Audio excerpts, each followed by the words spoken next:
আজকের এই ঐতিহাসিক চরমোনাই ওয়াজ মাহফিলে উপস্থিত হতে পেরে আমি এবং আমার সাথে যারা সফর সঙ্গী আছেন সবাই নিজেদেরকে ধন্য মনে করছি। এই জন্য আমি প্রথমেই ধন্যবাদ দিতে চাই ইসলামী আন্দোলন বাংলাদেশকে, আমাদেরকে দাওয়াত করে আপনাদের সাথে এই মাহফিলে উপস্থিত হওয়ার, বয়ান শোনার সুযোগ করে দেওয়ার জন্য। পেশায় হুজুর এবং এই দরবার দীর্ঘ 102 বছর ধরে ইসলামের প্রচার ও প্রসারে মানুষের আত্মশুদ্ধির জন্য গুরুত্বপূর্ণ অবদান রেখে যাচ্ছেন।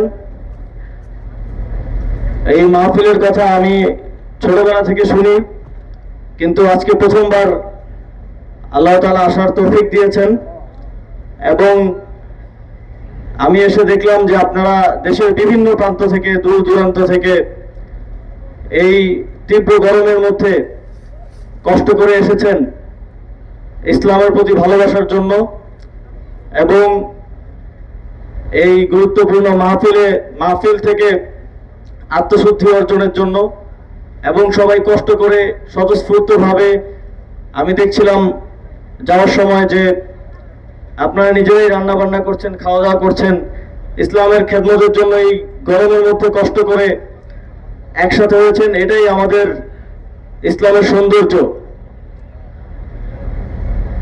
এবং দীর্ঘ 102 বছর ধরে এই ইসলামের সেবায়, এই কার্যক্রম পরিচালনা এবং নিয়মিত এই মাহফিল পরিচালনার জন্য আমি পীর সাহেব হুজুর সহ এই দরবারের সকলকে ধন্যবাদ জানাই।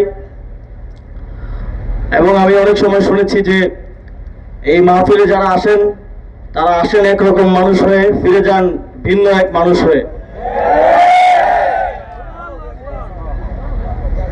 আমরা এত সুন্দর এই আয়োজন সামনের দিনগুলোতেও অব্যাহত থাকার জন্য দোয়া করি এবং সামনের দিনগুলোতেও এই মাহফিলে আমি নিজে উপস্থিত হওয়ার যেন আল্লাহ পাক আমাকে এবং আপনাদের সকলকে তৌফিক দান করেন।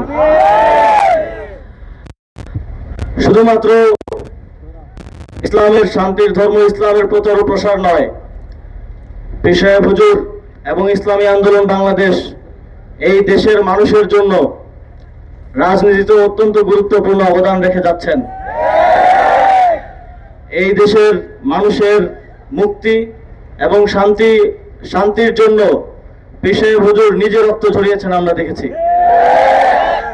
জুলাই গণঅভ্যুত্থানে যখন লাখ কোটি মানুষ আমরা রাজপথে ছিলাম, ছাত্ররা রাজপথে ছিল, প্রথম রাজনৈতিক দল হিসেবে ব্যানার নিয়ে ইসলামী আন্দোলন বাংলাদেশ আমাদের পাশে দাঁড়িয়ে।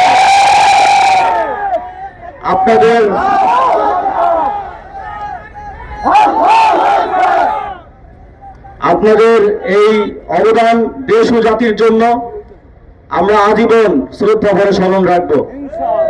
আমরা মনে করি আজকে যে আমি আপনাদের সামনে জীবিত অবস্থায় দাঁড়িয়ে আছি এবং আমার সাথে আমার সহযোদ্ধারা সেই জুলাইয়ে যেখানে আমাদের প্রায় 2 সহস্র সহযোদ্ধা শহীদ হয়েছেন সেখান থেকে বেঁচে ফিরে এসেছি, এটা ইসলামী আন্দোলন বাংলাদেশ সহ যারা সে সময় আমাদের পাশে দাঁড়িয়েছিল তাদের জন্যই সম্ভব হয়েছে।